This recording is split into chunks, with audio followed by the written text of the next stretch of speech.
Gurur Brahma, Gurur Vishnu, Guru Devo Maheshwaraha, Gurureva Param Brahma, Tasmai Shri Gurave Namaha. Chinmayam Vyapyat Sarvam Trailokyam Sacharacharam Tatpadam Darshitam Yena Tasmai Shri Gurave Namaha. Twameva Mata cha Pita Twameva Bandhuscha Sakha Twameva Vidya Dravinam Twameva Sarvam Mama Deva Deva Twameva Sarvam Mama Deva Deva. Jai Guru. Om Sahana Bhavatu, Sahana Bhunatu, Sahaviryam Karavavahai, Tejasvinavadhitamastu ma vidvishavahai. Om Shanti, Shanti, Shanti. So where are we in our text?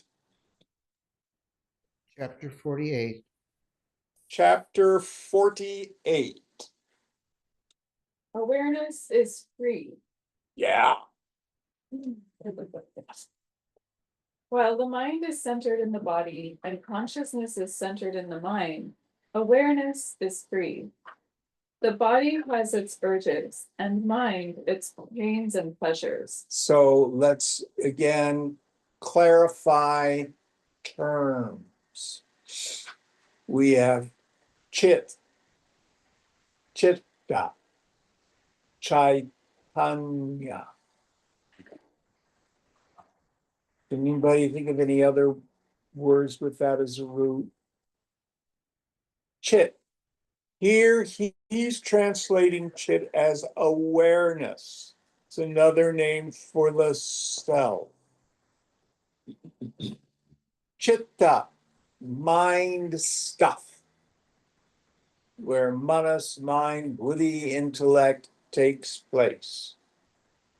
Chaitanya, we might say, is consciousness, it is mind, universal mind, the stuff. So, for example, in the Chinmaya mission, all the brahmacharis get names like Aniket Chaitanya, Soham Chaitanya, Arpita Chaitanya, meaning the consciousness of homelessness, the consciousness I am that, etc. So understand that in most other teachers, consciousness and awareness are used simultaneously. Here, it has a different meaning. There are states of consciousness. There is no state of awareness other than that it is. Any thoughts on this? All right, going on. The body has its urges and mind its pains and pleasures. Awareness is unattached and unshaken. It is lucid, silent, peaceful, alert, and unafraid, without desire and fear. So what does he mean by awareness is lucid? Lucid comes from the The Latin root, lux. What does that mean? Light. Light, yes. Meaning you shine as a sentient being. You are not an it. You are a who. You have bhava, you have being, you are being. You are lucid. Going on. Questioner. I have just arrived from Sri Ramana Ashram. I have spent 7 months there. Maharaj, what practice were you following at the ashram?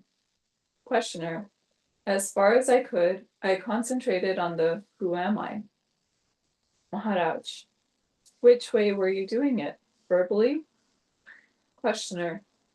In my free moments during the course of the day, sometimes I murmured to myself, who am I? Or, I am, but who am I? Or, I did it mentally. Occasionally, I would have a nice feeling or get into moods of quiet happiness. On the whole, I was trying to be quiet and receptive rather than laboring for experiences. Maharaj, what are you actually experiencing when you were in the right mood? Questioner, a sense of inner stillness, peace, and silence. Maharaj, did you notice yourself becoming unconscious? Questioner, yes, occasionally, and for a very short time. Otherwise, I was just quiet inwardly and outwardly. Questioner, Maharaj, what kind of quiet was it? Something akin to deep sleep, yet conscious all the same? A sort of wakeful sleep? Questioner, yes, alertly asleep. Jagrat Sushupti. Maharaj, the main thing is to be free of negative emotions, desire, fear, and so forth.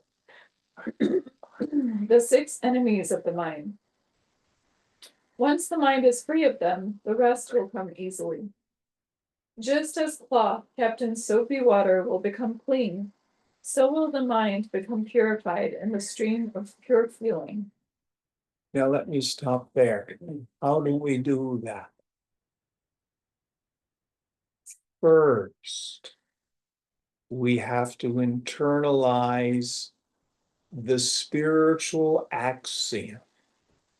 It is a spiritual axiom that if I am disturbed, no matter the cause, I'm the one with the klesha. Nothing in the world, no one in the world has the power to make me feel anything. If I'm disturbed, negative emotions, if I'm angry or frightened or upset, I have the problem. Why is this important? How successful have you or I been in getting the world to behave? See, the truth is, the world is neutral. I have superimposed likes and dislikes, right and wrong, just and unjust on the world. The world's just the world.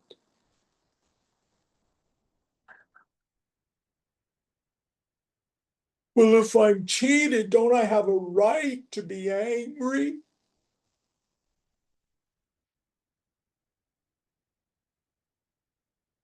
If someone says something mean to me, don't I have a right to be upset?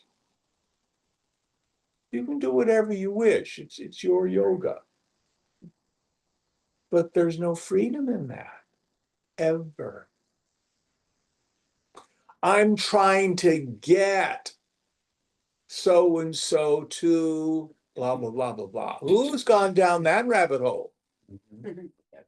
And how'd that work out for you? More upset. Mhm.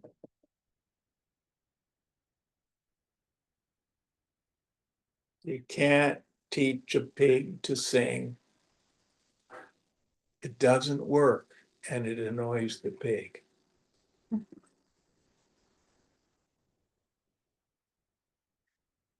So we always must take responsibility for our reactivity. And then understand, if I'm upset, what's going on. It is always attachment, desire, identification.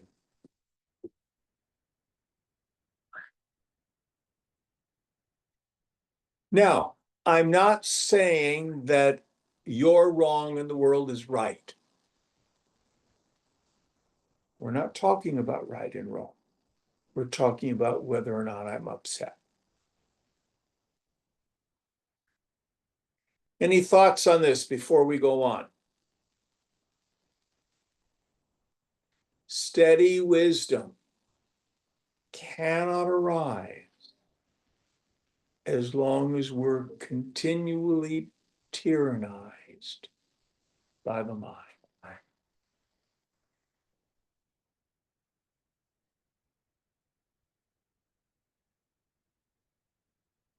Any thoughts? Going on. When you sit quietly and watch yourself, all kinds of things may come to the surface. Do nothing about them. Don't react to them. As they have come, so they will go by themselves. All that matters is mindfulness, total awareness of oneself, or rather of one's mind. Questioner. By oneself, do you mean the daily self? Maharaj. Yes, the person, which alone is objectively observable. The observer is beyond observation. What is observable is not the real self. Yes. So yourself, trying to see yourself, realize yourself, you will never see it go by as an object. That is like trying to see your eyes. But you're not unknown. You're just not ever known as an object of cognition. Going on. Questioner. I can always observe the observer in endless recession. Maharaj, you can observe the observation, but not the observer. You know you are the ultimate observer by direct insight, not by a logical process based on observation. You are what you are, but you know what you are not. The self is known as being. The not self is known as transient. But in reality, all is in the mind. The observed, observation, and observer are mental constructs. The self alone is. Questioner. Why does the mind create all these divisions? Maharaj. To divide and particularize is the mind's very nature. There is no harm in dividing. But separation goes against fact. Things and people are different, but they are not separate. Nature is one, reality is one. There are opposites, but no opposition. Questioner. I find that by nature I am very active. Here I am advised to avoid activity. The more I try to remain inactive, the greater the urge to do something. This makes me not only active outwardly, but also struggling inwardly to be what by nature I am not. Is there a remedy against longing for work? Maharaj. There is a difference between work and mere activity. All of nature works. Work is nature. Nature is work. On the other hand, activity is based on desire and fear. on longing to possess and enjoy, on fear of pain and annihilation. Work Let's is stop there. I'm not sure what his uh, uh, Marathi is there, but in the Sanskrit, we have karma. Karma merely means an action. In the end, there's no such thing as good karma, bad karma. There's just action, which produces a reaction. The dharma of the body is karma. Dharma, the nature of a thing without which it would not be the thing that it is. The nature of the body is action. Even sitting still is an action. Now, you do not need your ego to make your hair grow, to make your eyes blink, to make your blood circulate. So, in addition to karma, action, we have kartavya. Kartavya is usually translated as obligatory action. This is ego-prompted action. I'll be happy when, it'll be better if, more, better, different. Where my well-being is dependent on something projected into the future. Any thoughts on that subtle difference? So what Maharaj is saying, the body's going to act, your mind's going to think and feel. It's not in the end problematic. But if I'm jonesing, that's what's painful. Thoughts on this, anyone? Going on. work is by the whole, for the whole. Activity is by oneself, for oneself. Questioner, is there a remedy against activity? Maharaj, watch it, and it shall cease. Use every opportunity to remind yourself that you are in bondage. That whatever happens to you is due to the fact of your bodily existence. Desire, fear, trouble, and joy cannot appear unless you are there to appear too. Yet whatever happens points to your existence as a perceiving center. Disregard the pointers and be aware of what they are pointing to. It is quite simple, but it needs to be done. What matters is the persistence with which you keep on returning to yourself. Questioner, I do get into peculiar states of deep absorption into myself, but only unpredictably and momentarily. I do not feel myself to be in control of such states. Maharaj, the body is a material thing and needs time to change. The mind is but a set of mental habits, of ways of thinking and feeling. For these to change, they must be brought to the surface and examined. This also takes time. Let me stop there for a moment. Earlier on, this fellow said, my nature is to be active. What Maharaj is implying here is, no, it's your habit to be active.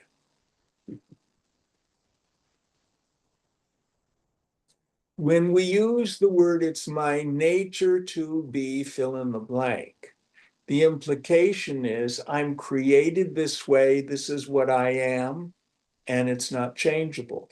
It is your nature to have a human body. You know, you can wear a furry suit. Some of the young people are into being furries, but you're still a human being. That's your nature. But if you're restless, if you're discontent, if you're fearful, that's not your nature. That's your habit. You can't change your nature, but you can change your habits. Any thoughts on this?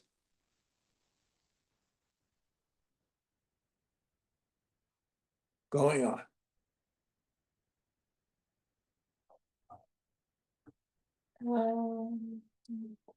Okay. The mind is but a set of mental habits, of ways of thinking and feeling. For these to change, they must be brought to the surface and examined. This also takes time. Just resolve and persevere. The rest will take care of itself. So, one of the most important practices, I give this to the beginners, intermediate, and advanced students. What's it feel like to want something you don't have?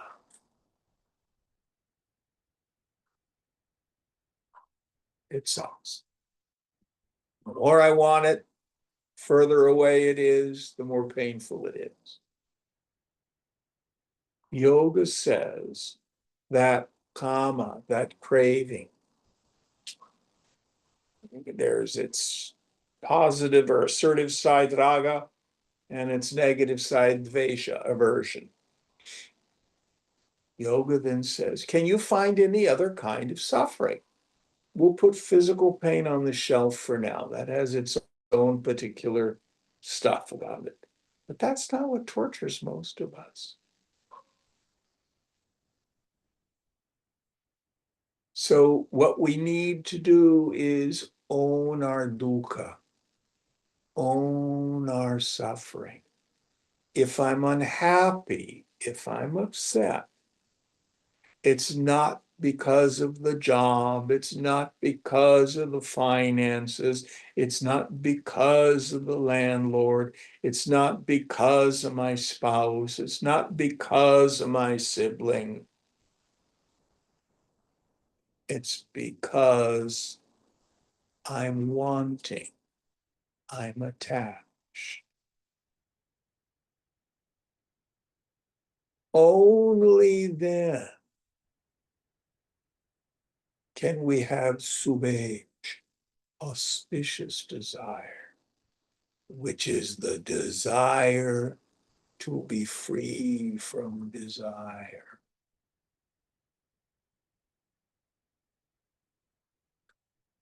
That's the first half of the practice. Second half of the practice, own your ananda, your bliss.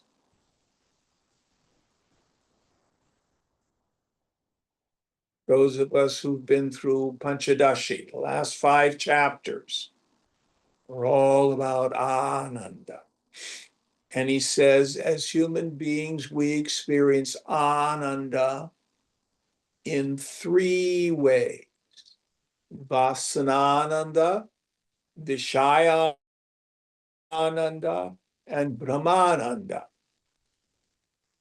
Vasanananda, deep sleep. Whatever our problems are, they go away in deep sleep. Everybody loves deep sleep, especially if your life sucks. That proves to us we do not need people, places, things, and conditions in order to be happy. We need the absence of the craving mind.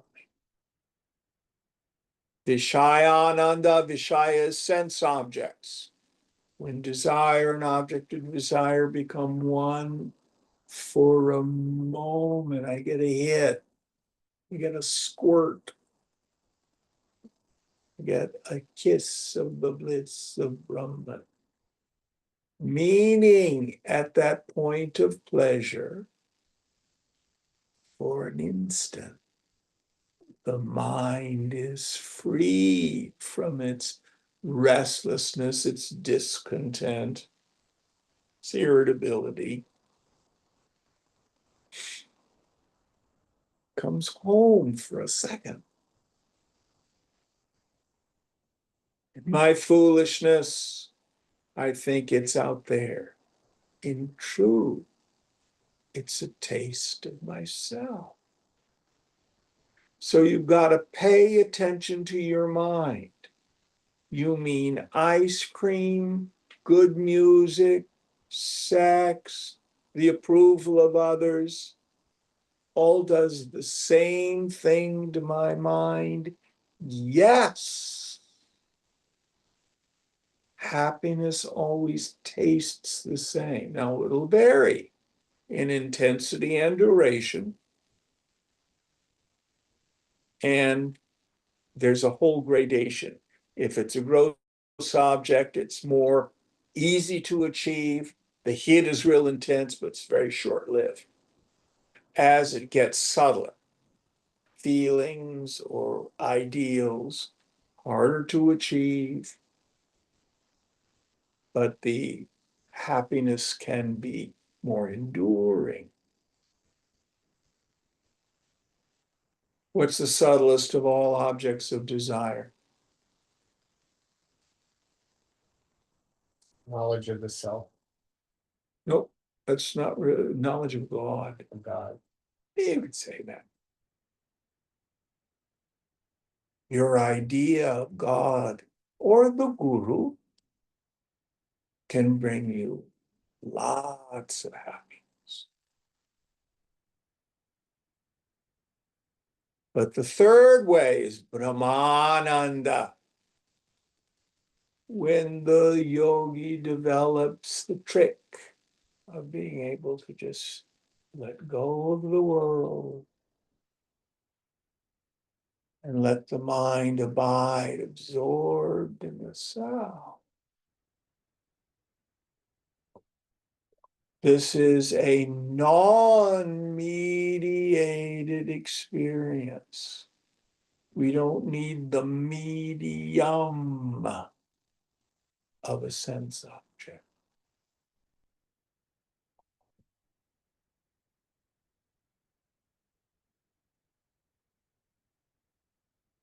Own your suffering, own your ananda. How? Watch your mind. Thoughts on these practices? Going on. Questioner. I seem to have a clear idea of what needs to be done, but I find myself getting tired and depressed and seeking human company, and thus wasting time that should be given to solitude and meditation. Maharaj, do what you feel like doing. Don't bully yourself. Violence will make you hard and rigid. Do not fight with what you take to be obstacles on your way.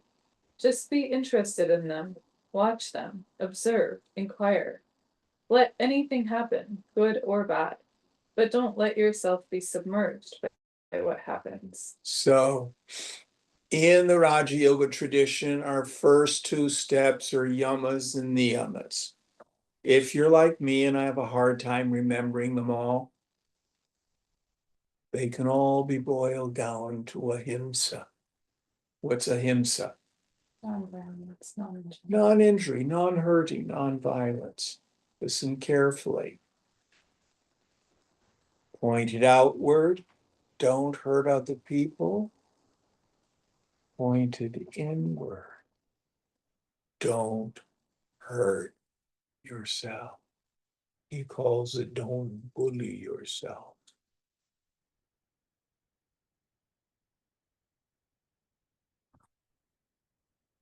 No one, let me put it this way. So I've been in this work for 50 years. And I've been teaching for over 40. If I had ever seen someone get value from beating themselves up or punishing themselves, I might recommend it as a practice. I can categorically say, hadn't done anybody one bit of good.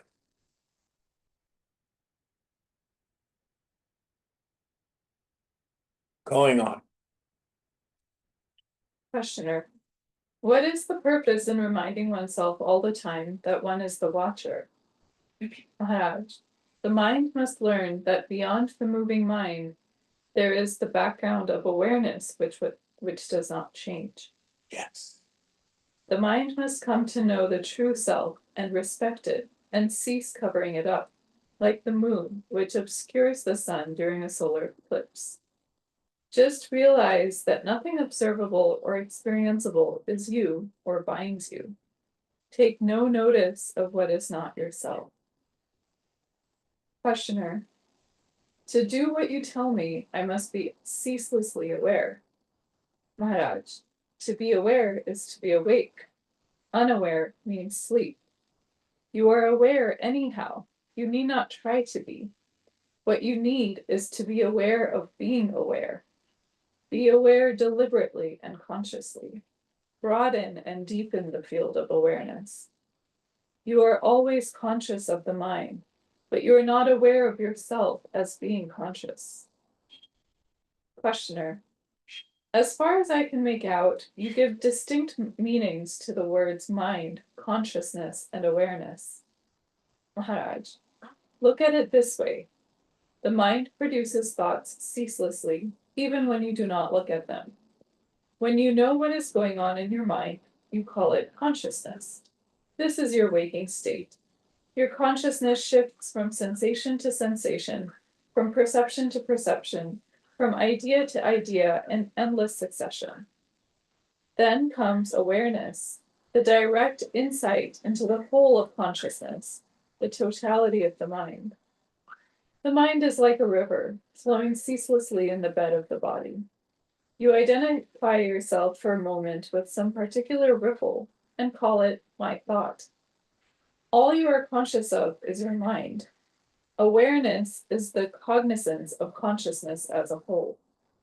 Let me stop there. I can say I have an arm, I have a leg, I have a nose. I can say I have a feeling. I can say I have a thought.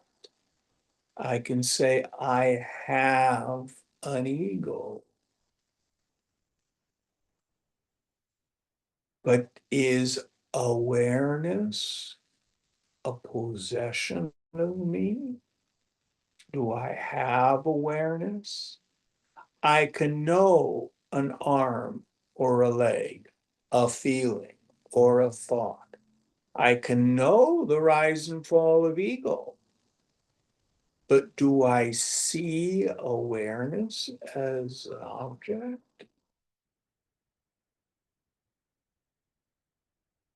No. You do not have awareness, you are awareing all the time.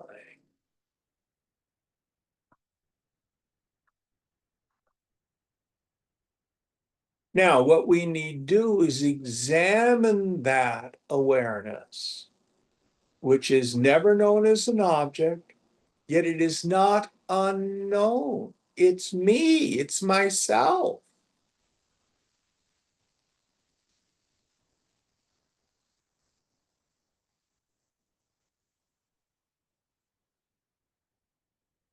Explore it, take an interest in it. Now, the easiest, the simplest place for us to see that is in those moments between our thoughts.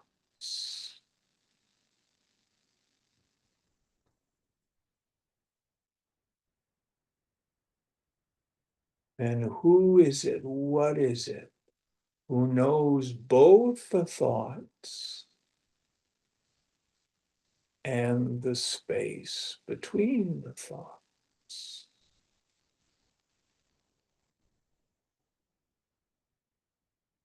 We turn the attentive faculty back on pure subjectivity. And we need to do it over and over and over again. so that I'm not confused. Oh, I was in deep meditation and I saw I'm just in the space of pure awareness. But today I'm a screwed up person. Now you need to stop a minute. What does being a screwed up person mean? Well, I'm unhappy and I'm depressed and I feel like a loser. Okay, do you know the unhappiness? Yes. So you were different than the unhappiness. Do you know the depression? Oh God, yes. No, you are not depressed. You are the knower of depression. Is that awareness a loser? No, that's just an opinion about the body.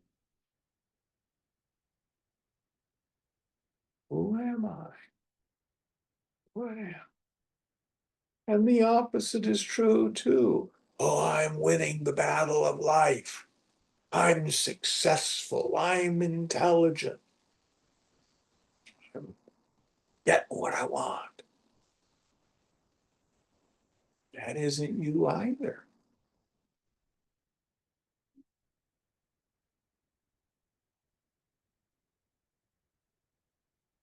Listen very carefully. You do not achieve the self. You do not attain the self. You do not become the self. My problem is I'm in my mind confused, and I attribute to myself the qualities of the not self, adhyasa.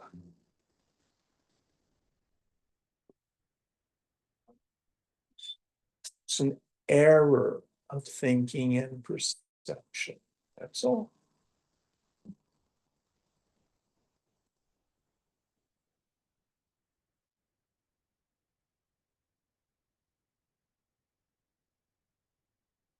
And this is why we have to keep checking out myself, me, all the time.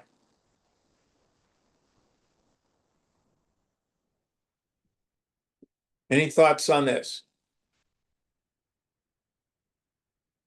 I've been having this experience of observing, I kind of wake up, I'll see myself, I'll go, oh, I'll realize that I'm identified and it makes, um, but I'm having experience in meditation where I can recognize, I think of myself as the observer, and then I have to drop, like, then I can't hear your voice saying, oh, then I have to drop that.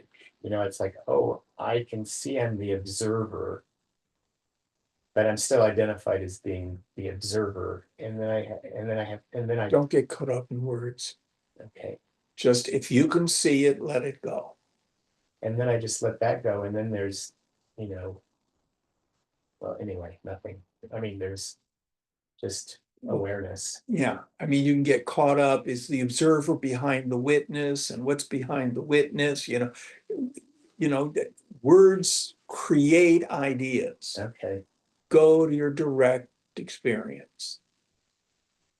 And in the end, what does Mandukya say about it?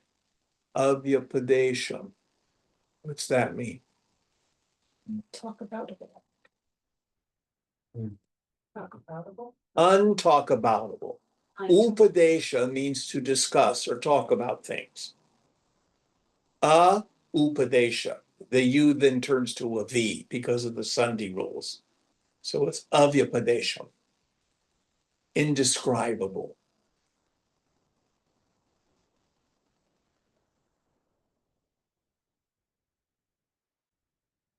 Again, words only point. And if you get caught up and is this consciousness? Is it the observer? Is it the witness? Your mind's doing what we call oscillating. Is that making sense? Yes. Yeah. Stop it.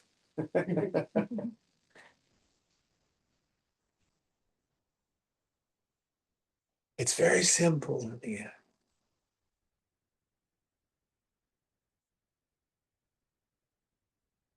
Going on. Questioner. Everybody is conscious, but not everybody is aware. Maharaj. Don't say everybody is conscious. Say there is consciousness in which everything appears and disappears. Our minds are just waves on the ocean of consciousness. As waves, they come and go. As ocean, they are infinite and eternal. Know yourself as the ocean of being, the womb of all existence. These are all metaphors, of course. The reality is beyond description. You can know it only by being it. Questioner. Is the search for it worth the trouble? Maharaj. Without it, all is trouble. If you want to live sanely, creatively, and happily, and have infinite riches to share, search for what you are. While the mind is centered in the body, and consciousness is centered in the mind, awareness is free. The body has its urges, and mind its pains and pleasures. Awareness is unattached and unshaken. It is lucid, silent, peaceful, alert, and unafraid, without desire and fear. Meditate on it as your true being, and try to be it in your daily life, and you shall realize it in its fullness. Mind is interested in what happens, while awareness is interested in the mind itself. The child is after the toy, but the mother watches the child, not the toy. By looking tirelessly, I became quite empty, and with that emptiness, all came back to me, except the mind. I find I have lost the mind irretrievably. Questioner. As you talked to us just now, are you unconscious? Maharaj. I am neither conscious nor unconscious. I am beyond the mind and its various states and conditions. Distinctions are created by the mind and applied to the mind only. I am pure consciousness itself, unbroken awareness of all that is. I am in a more real state than yours. I am undistracted by the distinctions and separations which constitute a person. As long as the body lasts, it has its needs like any other, but my mental process has come to an end. Questioner. You behave like a person who thinks. Maharaj. Why not? But my thinking, like my digestion, is unconscious and purposeful. Questioner. If your thinking is unconscious, how do you know what is right? Maharaj. There is no desire or fear to thwart it. What can make it wrong? Once I know myself and what I stand for, I do not need to check on myself all the time. When you know that your watch shows the correct time, you do not hesitate each time you consult it. Questioner. At this very moment, who talks, if not the mind? Maharaj. That which hears the question answers it. Questioner. But who is it? Maharaj. Not who, but what. I am not a person in your sense of the word, though I may appear to be a person to you. I am that infinite ocean of consciousness in which all happens. I am also beyond all existence and cognition, pure bliss of being. There is nothing I feel separate from, hence I am all. No thing is me, so I am nothing. The same power that makes the fire burn and the water flow, the seeds sprout and the trees grow, makes me answer your questions. There is nothing personal about me, though the language and the style may appear personal. A person is a set pattern of desires and thoughts and resulting actions. There is no such pattern in my case. There is nothing I desire or fear. How can there be a pattern? Questioner. Surely you will die. Maharaj. Life will escape and the body will die, but it will not affect me in the least. Beyond space and time I am, uncaused, uncausing, yet the very matrix of existence. Questioner. May I be permitted to ask how you arrived at your present condition? Maharaj. My teacher told me to hold on to the sense I am tenaciously, and not to swerve from it even for a moment. I did my best to follow his advice, and in a comparatively short time, I realized within myself the truth of his teaching. All I did was remember his teaching, his face, his words constantly. This brought an end to the mind. In the stillness of the mind, I saw myself as I am, unbound. Questioner. Was your realization sudden or gradual? Maharaj. Neither. One is what one is timelessly. It is the mind that realizes when it is cleared of desires and fears. Questioner. Even the desire for realization? Maharaj. The desire to put an end to all desires is a most peculiar desire, just like the fear of being afraid is a most peculiar fear. One stops you from grabbing, and the other from running. You may use the same words, but the states are not the same. The man who seeks realization is not addicted to desires. He is a seeker who goes against desire, not with it. A general longing for liberation is only the beginning. To find the proper means and use them is the next step. The seeker has only one goal in view, to find his own true being. Of all desires, it is the most ambitious, for nothing and nobody can satisfy it. The seeker and the sought are one, and the search alone matters. Questioner. The search will come to an end. The seeker will remain. Maharaj. No. The seeker will dissolve. The search will remain. The search is the ultimate and timeless reality. Questioner. Searching means lacking, wanting, incompleteness, and imperfection. Maharaj. No, it means refusal and rejection of the incomplete and the imperfect. The search for reality is itself the movement of reality. In a way, all search is for the real bliss, or the bliss of the real. But here we mean by search, the search for oneself as the root of being conscious, as the light beyond the mind. This search will never end, whereas the restless craving for all else must end for real progress to take place. One has to understand that the search for reality or God or Guru and the search for the self are the same.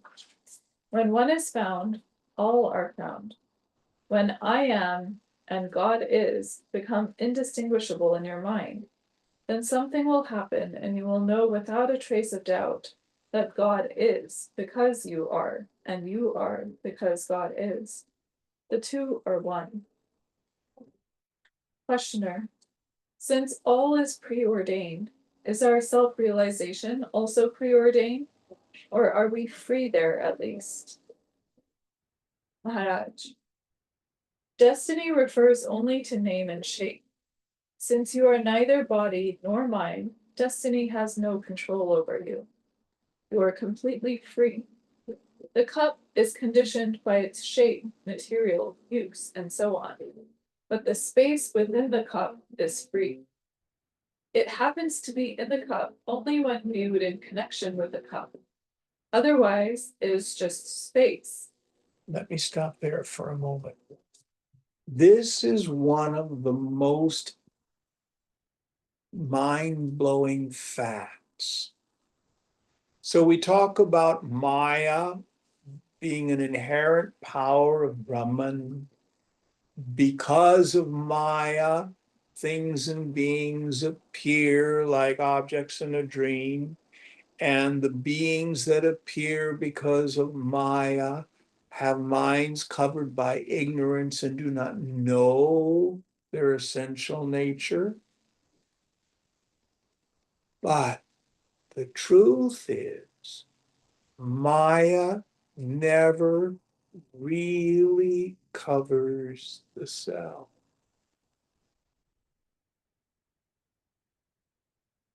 Even if I have the thought, I am not realized. I'm just a worm. I'm just a yogi or a yogini doing my practices. Do you doubt your existence? Do you? Oh, I've had such a terrible week. Do you know your unhappiness? Oh, yes, let me tell you all about it. Okay, I have a couple hours. So you thunder. I am. I know. No matter how miserable you are, you do not doubt that you are or that you know. My problem is I doubt what I am because in my mind, I think I'm my body. I doubt what I know.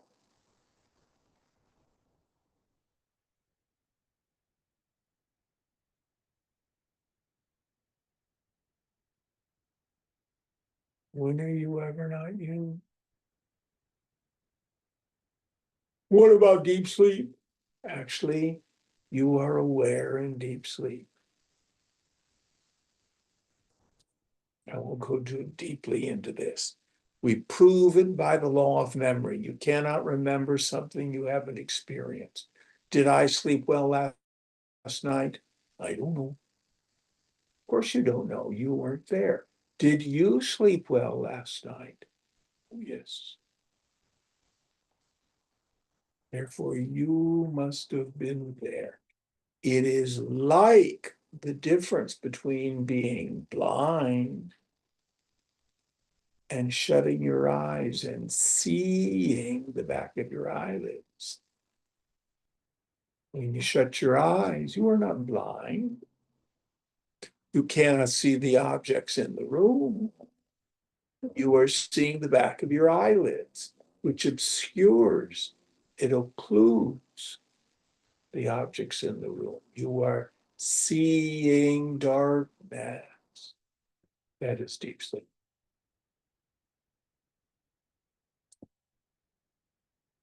You always shine as Baba being. Chit, light of sentience. The word he used, lucidity.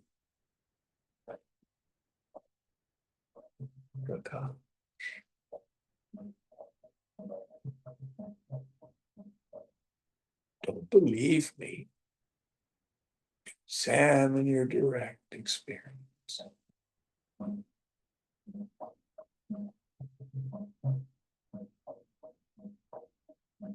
Any thoughts?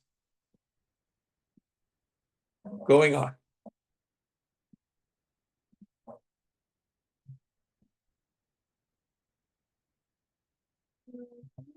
Okay. But the space within the cup is free. It happens to be in the cup only when viewed in connection with the cup. Otherwise, it is just space.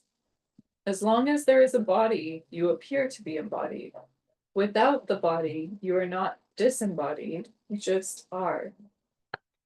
Even destiny is but an idea. Stop there too. I think an even clearer way to look at it. Right now, it feels like I am in my body. But when you dream, are you in the dream or is the dream in you? Well, it feels no different than the waking state. But upon awakening, it's very clear. I didn't climb inside my dream. The dream was in me. The feeling that I'm inside the body is just that. It's a feeling. It's not a direct experience. Where are you located? I don't know. It just feels like I'm behind my eyes. Anybody ever had that kind of sense of it? Yeah. Yeah. Now be very careful, Howard. Don't turn your head or you're gonna clobber oddity with the self. Is that what happens? Of course not. You're not behind anywhere. It just feels like that. Where are you? Oh, that's a good question. You are nowhere located.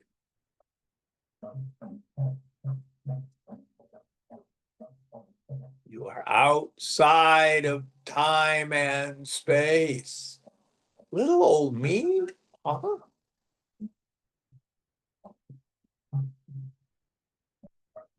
But temporarily hitched up to this, Hmm? but temporarily hitched up to this. Are you? I mean, if I'm consciousness, if I'm using consciousness the way I would use consciousness. So if I'm consciousness, then I get that, but then I temporarily, I seem to be very much connected to this body and then this programmed experience. Are you? I mean, why am I always with this body? In Are this, you? this lifetime, in this plane, I mean, I'm always in this, I'm never in their bodies. Oh, I mean, temporarily, no. You sound. so you see the room from your viewpoint. Mhm, I see the room from my viewpoint. mhm, You're aware of your body. I'm aware of this body. I'm aware of those bodies out there, but in a different way. mhm, Or is it? They're still objects of cognition. mhm, You are aware of your thoughts and feelings. I'm aware of my thoughts and feelings. But when you notice the knower, there's just empty Chidakash, the space of pure awareness. And when I notice the knower, there's just empty Chidakash, the space of pure awareness. The self in me is not like the self in you. The self in me is the self in you. Now, do you have a photo album anywhere, maybe in your folks' home or in your own home, where you see photos of yourself as, say, a 10-year-old? Where's that body? I get that, but the proximity. Proximity to this, to that. I get it. And that's a function of mind. And I can prove it. Do you feel proximate in deep sleep? No. It's just a mind state. And you feel just as proximate to the dream body. Yeah. Is that making sense? Mhm. I'm not saying you're not experiencing it. Right, it's this experience of proximity all the time, it is one consistent. That's the habit. That's the adhyasa, the superimposition where I attribute to the self the qualities of what's essentially the not self. And you break it by clearly seeing that everything you're considering me or proximate even doesn't ever really touch me.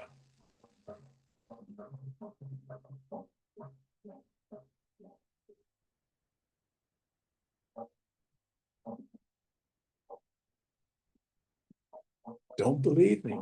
Keep looking.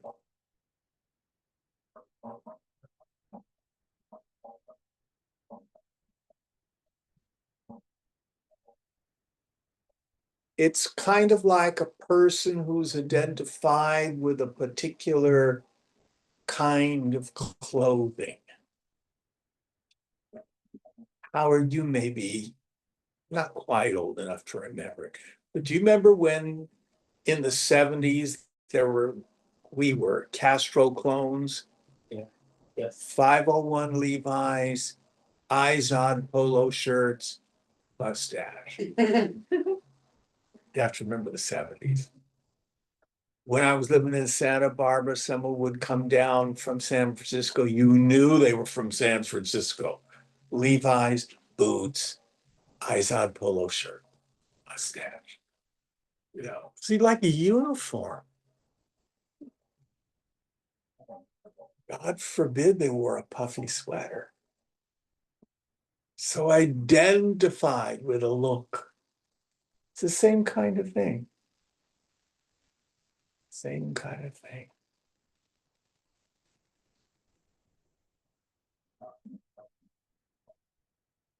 What appears as proximity is drag. That's all it is. Consistent drag though. Habit, habit, habit. Habit's very strong. All we have to do is look at our current political environment. I have one student who says, Jim, you have Trump derangement syndrome. He knows the truth. My particular ideas, he think are all deranged. I'm deluded. What's the truth? Only the self is true. Everything else, in the end, imagination.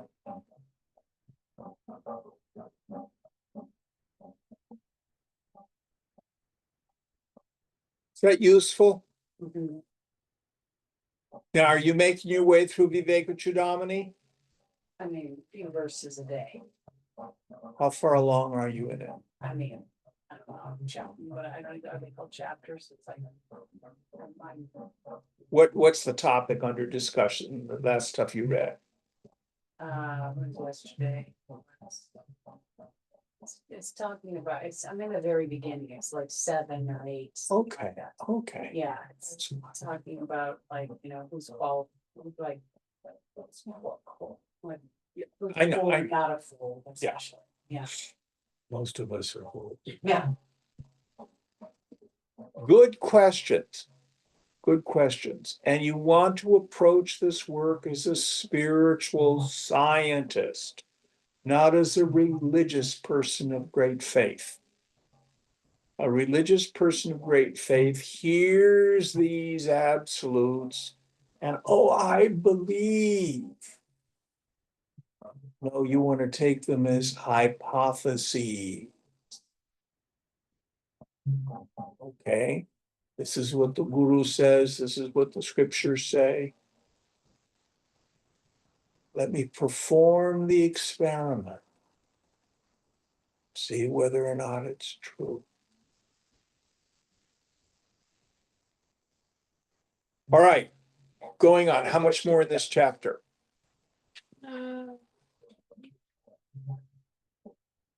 About a page and a half. I think we can finish it. Oh, how are you? I just had a question about is habit, are those vasanas, or vasanas basically habit? I wouldn't worry about it. The point is, it's changeable. Right. That's the point. Yeah. Going. Even destiny is but an idea. Words can be put together in so many ways. Statements can differ, but do they make any change in the actual? There are so many theories devised for explaining things. All are plausible, none is true. When you drive a car, You are subjected to the laws of mechanics and chemistry. Step out of the car, and you are under the laws of physiology and biochemistry.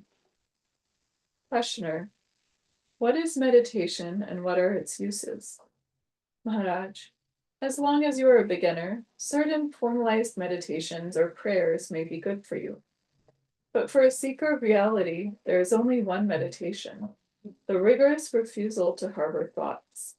To be free from thoughts is itself meditation. So practically speaking, maintaining the viewpoint of the uninvolved, unattached witness. Thoughts and feelings arise, you just notice them, but don't get engaged in the story. Stop it. Om Namah Shivaya. Om Shiva. Allahu. Allahu. I don't care what your mantra is. It's just a tool to bring the mind back. Or if you can, to whom did this occur to me? Koham, who am I? Going on. Maharaj. Oh, sorry, questioner. What is meditation and what are its uses? Maharaj. Oops, sorry. Keep repeating. Questioner. How is it done? Maharaj. You begin by letting thoughts flow and watching them. The very observation slows down the mind until it stops altogether. Once the mind is quiet, keep it quiet. Don't get bored with peace. Be in it. Go deeper into it. Questioner: I have heard of holding on to one thought in order to keep other thoughts away. But how to keep all thoughts away? The very idea is also a thought. Maharaj: experiment anew. Don't go by past experience. Watch your thoughts and watch yourself watching the thoughts. The state of freedom from all thoughts will happen suddenly, and by the bliss of it you shall recognize it. Questioner: are you not at all concerned about the state of the world? Look at the horrors in East Pakistan, Bangladesh. Do they not touch you at all? Maharaj: I read newspapers. I know what is transpiring. But my reaction is not like yours. You are looking for a cure, while I am concerned with prevention. As long as there are causes, there must also be results. As long as people are bent on dividing and separating, as long as they are selfish and aggressive, such things will happen. If you want peace and harmony in the world, you must have peace and harmony in your hearts and minds. Such change cannot be imposed. It must come from within.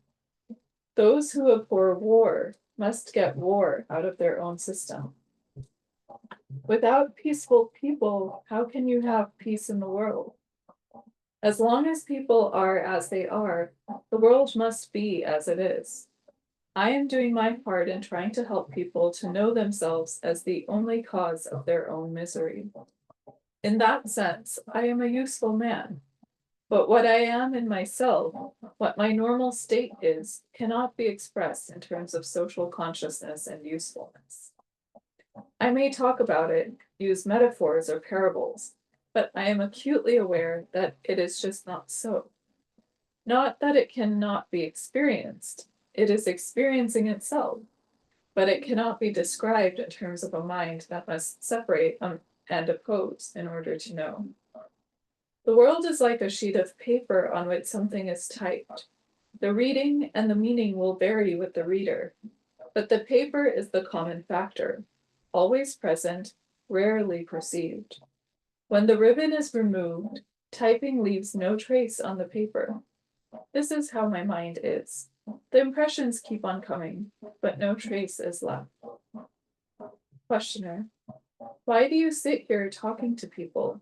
What is your real motive? Maharaj: no motive. You may say I have a motive. I am not sitting here nor talking. There is no need to search for motives. Don't confuse me with the body. I have no work to do, no duties to perform.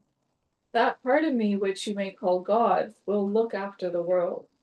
This world of yours that needs so much looking after lives and moves in your mind. Delve into it, and you will find your answers from there and there only.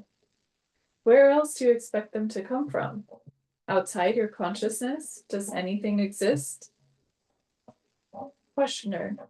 It may exist without my ever knowing it. Maharaj. What kind of existence would it be? Can being be divorced from knowing? All being, like all knowing, relates to you. A thing is because you know it to be, either in your experience or in your being. Your body and your mind exist as long as you believe they do. Cease to think that they are yours, and they will just dissolve. By all means, let your body and mind function, but do not let them limit you. If you notice imperfections, just keep on noticing. Your very giving attention to them will set your heart and mind and body right. Questioner. Can I cure myself of a serious illness by merely taking cognizance of it? Maharaj. Taking cognizance of the whole of it, not only the outer symptoms. All illness begins in the mind. Take care of the mind first by tracing and eliminating all wrong ideas and emotions. Then live and work disregarding illness and think no more of it. With the removal of causes, the effect is bound to depart. Man becomes what he believes himself to be. Abandon all ideas about yourself, and you will find yourself to be the pure witness, beyond all that can happen to the mind or the body. Questioner. If I become anything I think myself to be, and I start thinking that I am the supreme reality, will not my supreme reality remain a mere idea? Maharaj, first reach that state and then ask the question. And that is the end of the chapter. All right, wonderful stuff. Om Purnamada Purnamidam Purnat Purnamudachyate Purnasya Purnamadaya Purnameva Vashishyate. Om Shanti Shanti Shanti. Hari Sri Guru Pyo Namaha. Hari Om.